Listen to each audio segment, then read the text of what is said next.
Congratulations, Roger Jackson, son of UFC Hall of Famer Rampage Jackson. You have officially beaten a premeditated murder charge. Even though you did everything in your power to earn it, you will have to settle for fighting an attempted murder case. The pro wrestler you tried to put on a mural next to Kobe Bryant has regained consciousness and is now only battling facial fractures and missing teeth. For some reason, everybody online has turned the situation into a debate, but by the end of this video, I will prove to you that there is no debate. There's right, there's wrong, and then there's the fucking retards like Roger Jackson. I will not be showing the video, but if you are unfamiliar with the situation, go to social media, turn off your safe search filters, and type in Roger Jackson. And I don't even like saying ass whooping because landing 30 punches on an unconscious, lifeless body is some shit you would see in a fucking Guatemalan prison cell. All this started when Roger got an invite to attend a Knox pro wrestling event. And with him being a nepotism streamer, he brought his little cameras for his kick stream with him backstage. In this clip from his stream, you're going to see a pro wrestler by the name of Psycho Stu come up to him, and he's going to do what they call in pro wrestling a work. Think of it like a gimmick or like a promo for something they can use in the show later. You don't know me? Hell no. Yeah. Hey, hey, I think that's a little. Oh, you don't show it? Easy. He's not a fucking worker, bro. Calm down. In the video, you see Psycho Stu throw an empty prop can at Raja, and Raja ain't really fucking with it. He's not really receptive, and Psycho Stu tells him he thought it was a work, and he asked him if he's gonna sell it or make it look real for the cameras. Then everybody separates him and tells him, he's not a wrestler.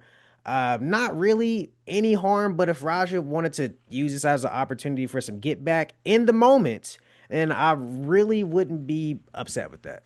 Yeah, what the fuck was that? You're good. What the fuck was that? You don't sell it? Dude, he's not a fucking Bro. worker, bro. What the fuck was that? Hold on. I don't play that shit, bro. Oh, sorry. Nah, I will fuck him we're up, good. bro. I know you will. No. We're good. I will Sorry fuck about him that. up, bro. I know you will. I don't play. After that altercation, I don't have every single instance on stream, but you can go to the stream and see that Psycho Stu apologized at least 3 times. He lets him know it was okay, but it was in fact not okay. I appreciate it. I didn't know. I thought you were a worker. I get it. Still, we're not working out. Well, he's gonna come out on your mat, too. I know you keep thinking we're working. We're always working. Right after the incident, you see Roger storming off, going on a rant because him, as a 25-year-old grown-ass man, let a kick chat of 13-year-olds rage bait him into a fucking attempted murder. Real shit. One of them a bitch and fucking bit me. I'm tired of everybody fucking playing with me and shit. Think I'm always playing and shit. Call me bitch and shit. Not no fucking bitch, bro. 13-year-olds are calling him a bitch, and the world will pay. The world. At the end of the day, I'm gonna stand up for my fucking self because I'm tired of everybody fucking playing with me, bro. Real shit. After everything, Raja's dad, Rampage, did issue a statement. All right, here he says, I want to clear up the misinformation about my son, Raja. I've been confirmed that the wrestler, Stuart Smith, aka Psycho Stu, is awake and stable. Raja was unexpectedly hit in the side of the head by him moments before Smith's match. Moments being, I want to say 5 hours before the actual event started, and then he sat down ringside for a good ass hour at the very least. But that's besides the point. Raja was told that he could get his payback in the ring. I thought it was a part of the show. It was bad judgment and the work that went wrong. Raja is an MMA fighter. I will show footage that proves otherwise, but not a pro wrestler, and he had no business involved in an event like this. I don't condone my son's actions at all. He suffered a concussion from sparring only days ago, and he had no business doing anything remotely close to physical contact. As a father, I'm deeply concerned with his health and the well-being of Mr. Smith. That being said, I'm very upset that any of this happened, but my main concern now is that Mr. Smith will make a speedy recovery. I apologize on his behalf. I'm gonna edit that out later. And to kick for the situation. Probably should have let the lawyer type that up, but seeing all that kick money fucking disappear, that would make me act more urgent than usual as well. Now, I did see Knox Pro Wrestling did issue their own statement about their, version of the events. First and foremost, our thoughts and prayers are with our brother, Mr. Stuart Smith, Psycho Stu, as he remains a priority, and we are monitoring his well-being of supposed to be a planned and agreed upon wrestling spot turned into a selfish, irresponsible act of violence against Mr. Smith. This egregious act is reprehensible and never should have occurred.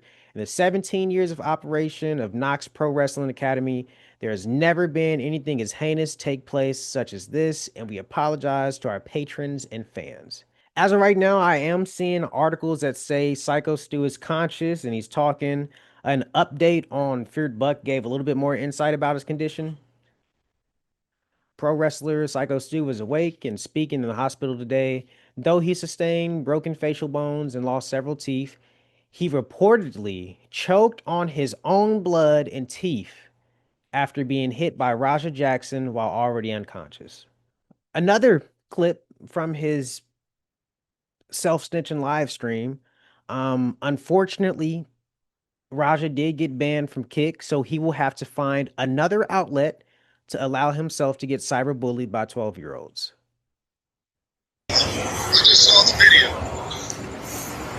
Shit pissed me off though, Andre. I understand that, but now they can't wake the nigga up. He's fucking in the ring, fucking flatline, bro. My bad. You didn't have to do all that shit. I understand y'all had heat. You didn't have to fucking take it there. I'll call you back later. I can pull up several clips from his own live stream of him doing the literal definition of premeditation. In this clip, you will see him asking his Kick chat for 50 subs and he'll knock out Psycho Stu. How many subs to knock him out? That's a good question. I don't know.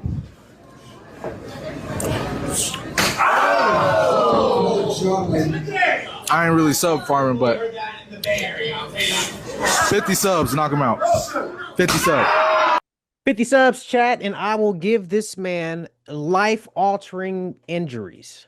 So we get past that, and Raja Jackson has the bright idea to announce to the world that he is not going to stay on script, and he is, in all actuality, going to take this shit very seriously.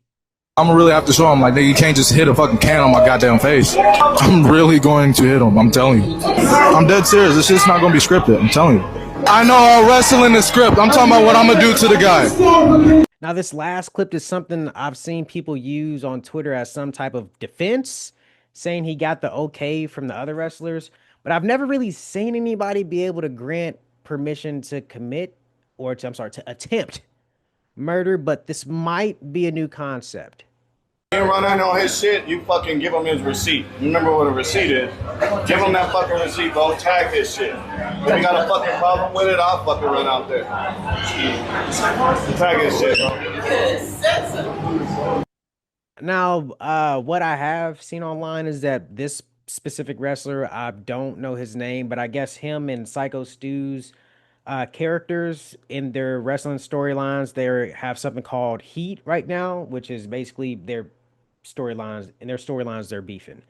But nevertheless, I guess this does give Raja his permission that he needs to commit his attempted murder. What really pisses me off the most about this whole social media shit is that y'all made this into a situation where you have to pick a side on this somehow. And I don't enjoy standing on the side where you have people pushing literal eugenics propaganda. Why are you making me do this?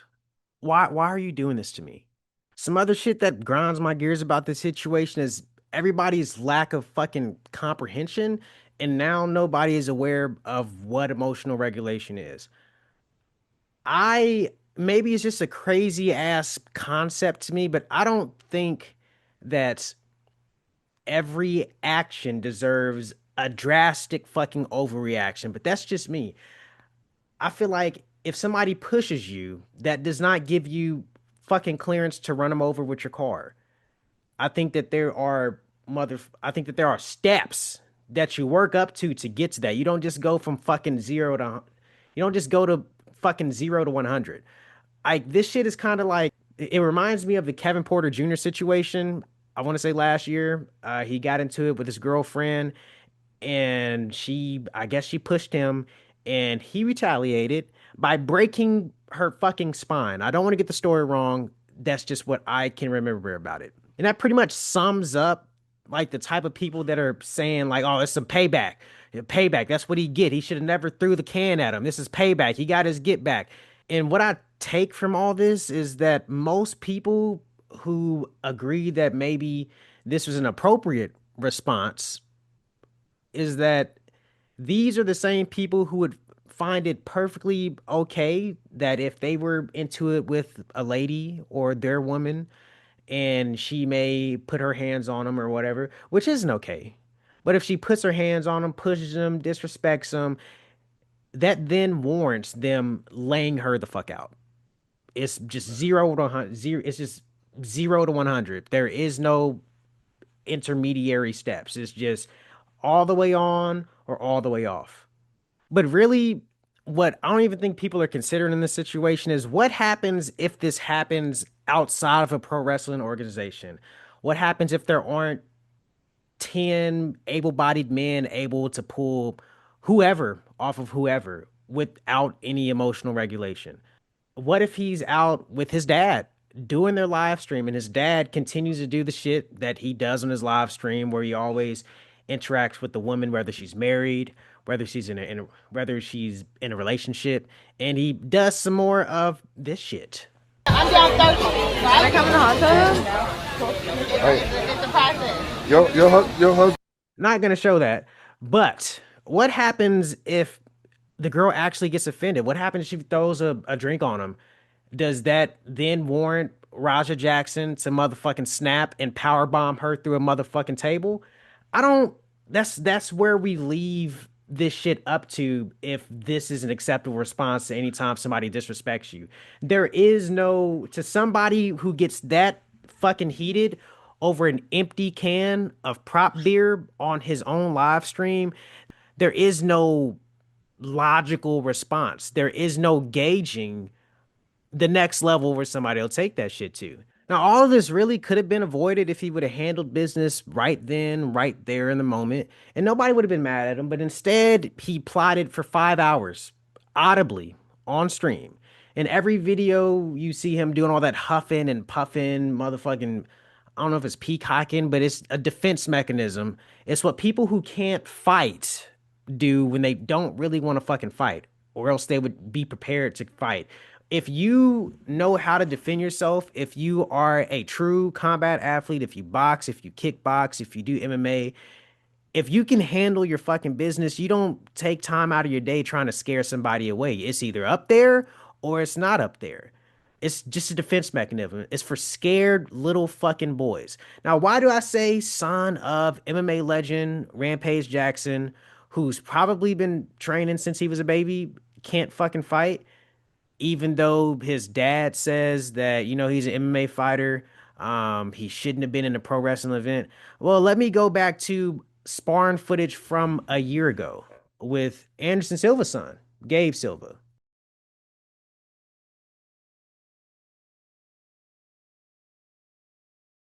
All right, so that's Raja in the neon gloves.